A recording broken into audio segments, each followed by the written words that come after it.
As everyone takes their seats, I'd just like to welcome you to our presentation today. Again, my name is Dr. Betsy Barbieri. I'm from ORM Fertility. As you come in, my colleagues are passing out packets. In that information packet are 3 pieces of paper. The first is a demographic form. If you haven't given us your registration information and would like to do so, please fill out that form, and my colleagues will be waiting at the back of the room to collect it at the end. Secondly, there is a slide set that I'll be reviewing with you. And third, there's information about a local partner, Taiwan IVF, and we're lucky to have Dr. Jack Huang and his partner Drace here with us today, and they're our partner here in Taiwan that can help facilitate your journey. All right. So the ORM team that's here today, which some of you may have already met, in addition to myself, includes Chris Chesbro, who's our Mandarin-speaking Caucasian man. Don't be fooled by him. He can speak really well. Myself, Dr. Craig Reiser, who's our Director of Global Programs, and Rita Chang, who's our Global Patient Coordinator, New Patient Extraordinaire. You'll probably spend more time talking to her than talking to me. A little bit about myself, so on the second page, I did a lot of my training at a number of wonderful schools on the East Coast. I did my fellowship at Weill Cornell Medical Center, where I had the pleasure of getting to know Dr. Huang, and then moved to Portland, Oregon to join ORM Fertility, and I've been there for 9 years. So who is ORM Fertility? We are excited to be celebrating our 30th year of practicing as a reproductive medicine clinic. We're one of the largest IVF clinics in the United States, located on the West Coast.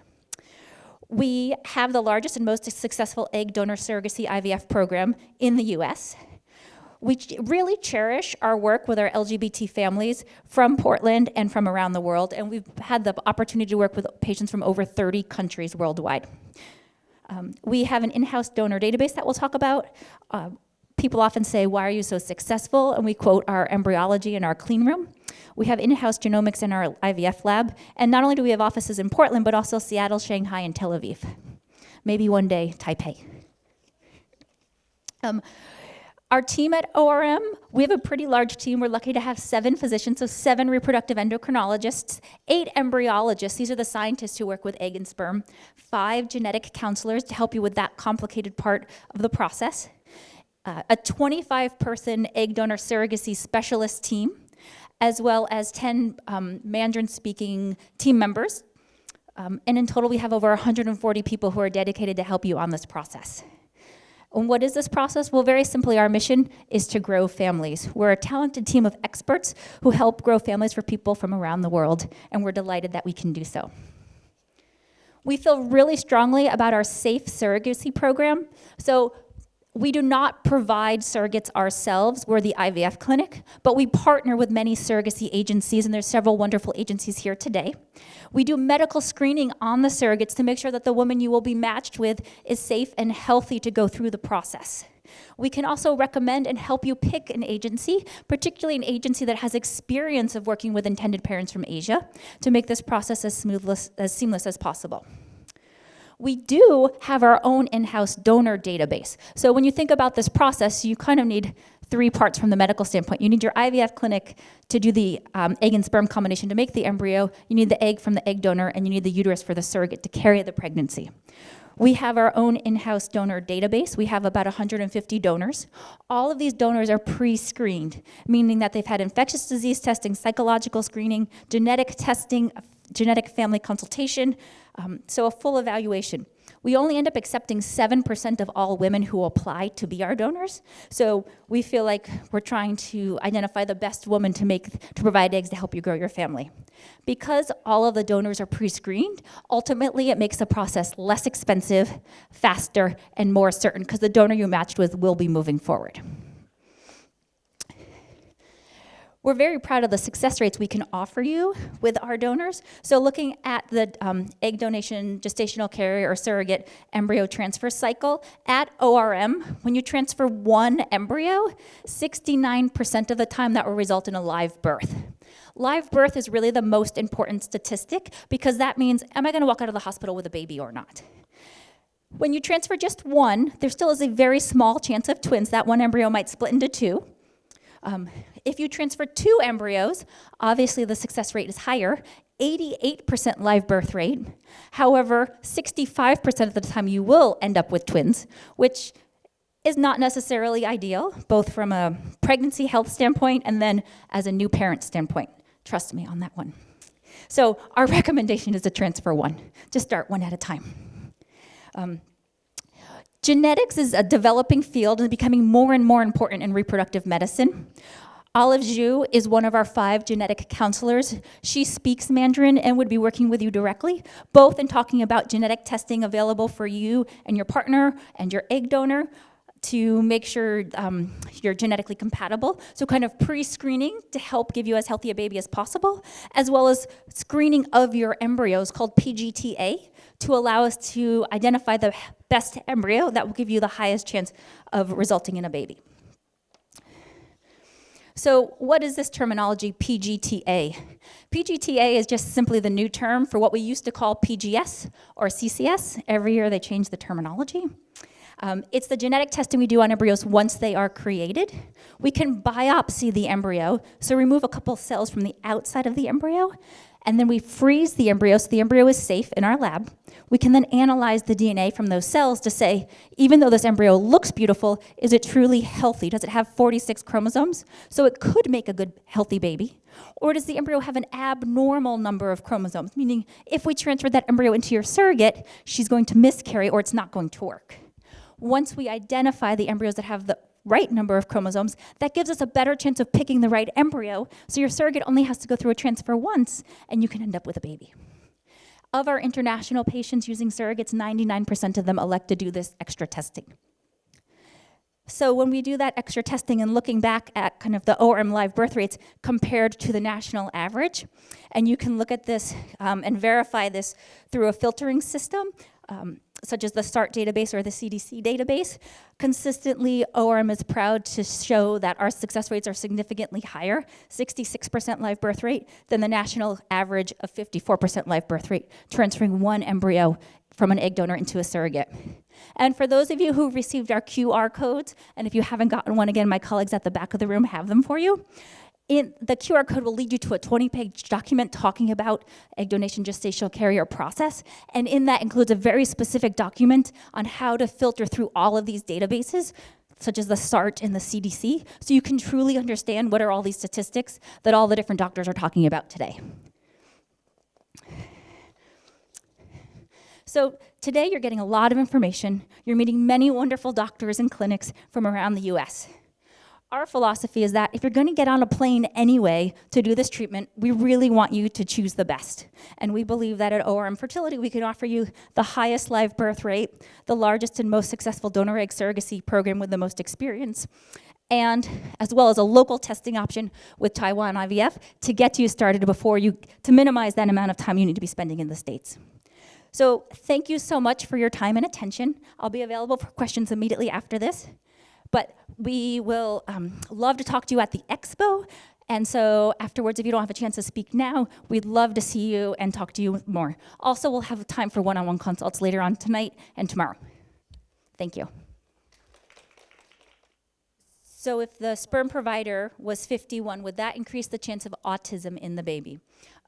That is an excellent question, and there's been a growing body of literature looking at what's called advanced paternal age, so older men providing sperm, and does that lead to increased risks in offspring? The data suggests that after age 40, there is a 0.3% increased risk in autism compared to using sperm, compared to somebody who's less than 40. So theoretically, yes, but it is very, very, very slight. The way I look at it, when my husband and I were trying to have a baby, he was 42, and I said, I'm not going to trade him in for an anonymous sperm donor to decrease my risk by 0.3. I'd rather have his sperm. Our genetic counselors include this entire conversation when they talk to you before you pick your egg donor and while you're thinking about creating embryos. So you'll be fully counseled on this as well.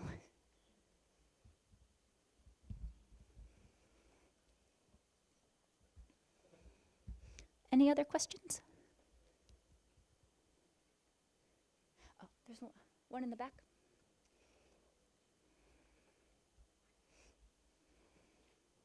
Is there any specific disease that cannot be detected by PGT? Yes, there are many, many diseases that cannot be detected by PGTA testing. So PGTA testing is looking at total chromosomes. Every individual is made up of 46 chromosomes. Women are XX and men are XY. PGTA is very big picture. So PGTA really helps identify, can the embryo have the potential to make a baby, or is it not going to make a baby? The diseases that PGTA can pick up include Down syndrome, Turner syndrome, so diseases of major chromosomes. Most health issues we think about, cystic fibrosis, thalassemia, Tay-Sachs, sickle cell anemia, these are gene defects. So if you use the analogy, you have a set of encyclopedias. There's 26 of them. That's chromosomes. That's PGTA. If you're missing an entire volume, you can't read it. It won't work. Gene testing is looking at the word apple on page 27 of volume 352. PGTA cannot pick up missing the word apple. So we do screening before you create your embryo, and currently the test we use screens for 175 genes to see if you carry one. If you carry one, then we say don't pick that donor who has the same gene, so we can help prevent your child from having certain diseases. So it's the best option currently to help you have a healthy baby, but unfortunately no testing is going to be 100% successful to eliminate all genetic diseases.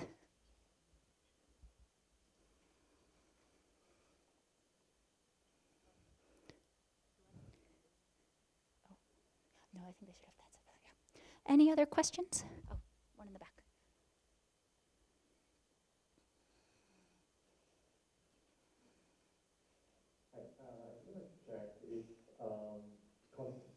Both of us want to be genetically represented, so we are really targeting for fraternal twins, right? Two embryos. How high are the chances of that, and when can the paternity test be done? At what stage to determine who is the parent of that embryo? Oh, paternity test? If you transfer two? Two babies, so fraternal twins. So if you transferred two embryos and it resulted in a twin pregnancy, but we want both of our genes to be represented.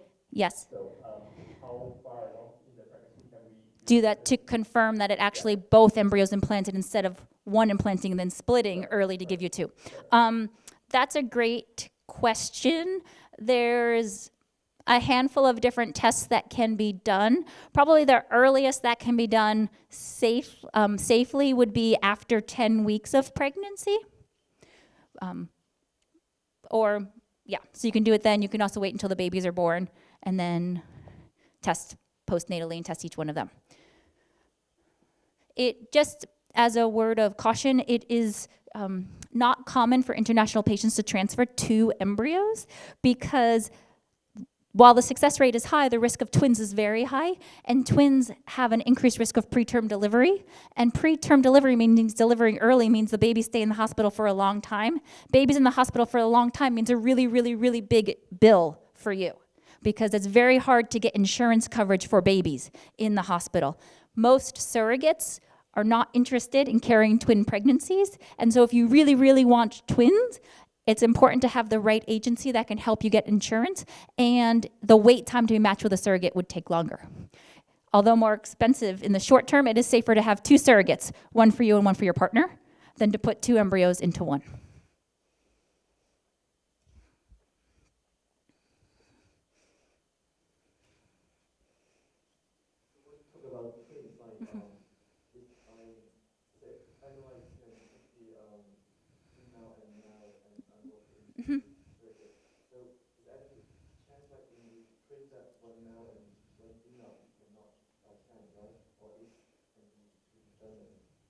When we do the genetic testing on the embryos, we look at all 46 chromosomes, which includes the X chromosome and the Y chromosome. So we can determine which embryo is male, XY, and which embryo is female, XX. Because it's your genetic information in the United States, you're allowed to say, oh, those are my embryos, I want to transfer that one or this one. So yes, you can choose the gender of your embryo for transfer.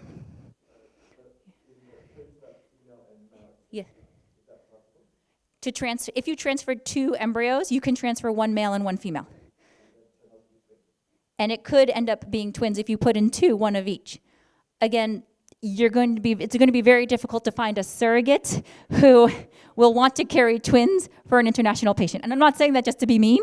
I just want you to be really honest and be really prepared. And for any of you out in the audience, like I know Dr. Wong and Craig, if you already have children, 1 at a time is a lot easier. Your hair won't go gray as much as mine did. All right, well, that's time. Thank you so much for your attention. Again, ORM Fertility will be available at the expo. Please stop by. And if you haven't filled out the demographic information, please turn that into my colleagues at the end of the room. Thanks again.